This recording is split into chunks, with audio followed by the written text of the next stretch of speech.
Hello and welcome to Moxie Monday. I think I'll try this without my glasses so there's not a not a tint on my glasses. Hmm,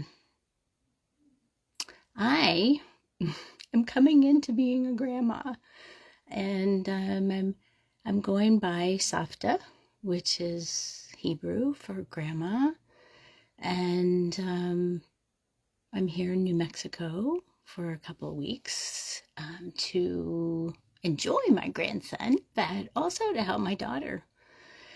And I'm very much aware of the many layers that are going on within me. Yeah, having adult children, and now they're starting their families. Well, Josh and our son and daughter don't have it yet, but our daughter and son-in-law have. And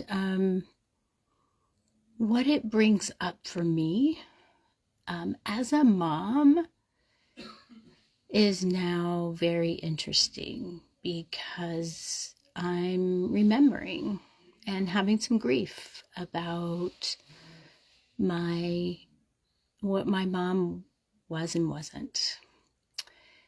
And some of my fears, even of what I would want what I want to be to my kids. And I'll be real honest that it feels pretty vulnerable to say, but I did just tolerate my mom in a lot of ways. She wasn't particularly emotionally available, and and that has really come home to me as I've become a grandma, and knowing that from time I knew my daughter was pregnant, I wanted to just show up and be available and be there for her and have what I did not have.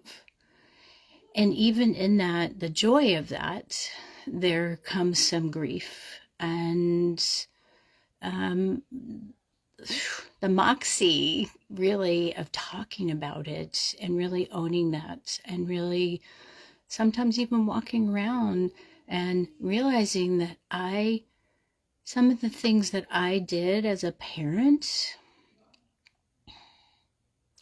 I I did them so that they wouldn't miss out on like what I didn't have. And sometimes I think I did it out of fear.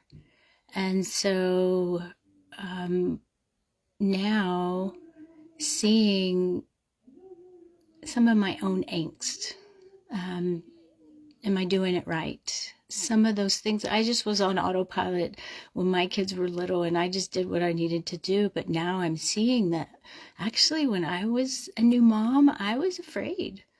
I didn't know what to do. I didn't know if I was doing it right. And you don't really know because there's no guidebook. And so the vulnerability of coming and not really having a job, but having a job, and having my job is being useful and helpful wherever may be possible for my daughter, to help her be the best mom she can be. And I'm finding my way. And my grandson is getting used to me, and the beautiful gift is that she's my daughter and my son-in-law trust us to watch the baby. Even he was asleep, and she ran out and did a couple of errands and got back, and it was a huge success, or they could actually go out for a walk. And people don't realize how much of a milestone that is when you're a new mom and you get to take a break and you trust who you're leaving your child with. So I'm navigating a new space, And I just am so aware of how much courage that takes. And I'm also aware of how much moxie it takes to be bold and to be honest and to even say, I'm not real comfortable holding my grandson and walking around with them and remembering that, yeah, I was afraid I was going to drop my daughter when she was a baby, and I didn't. I didn't. She did climb out of the crib when we didn't know to lower the mattress part of the crib, and she got bigger and she climbed out. We didn't know.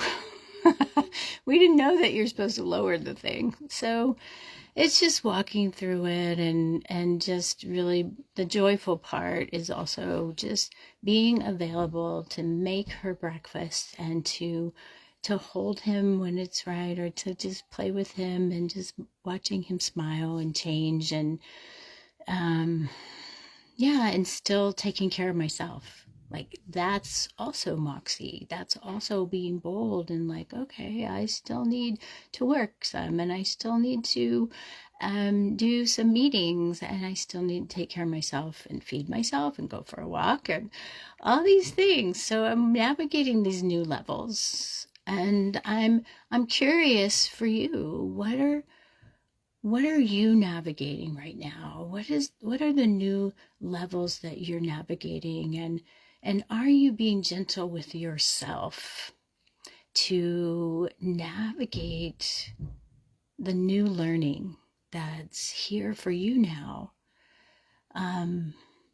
Because I used to think I was a slow learner, but now I understand I'm a lifelong learner. That is what we're here to do. We're here, our soul's here to learn and to grow and to try new things.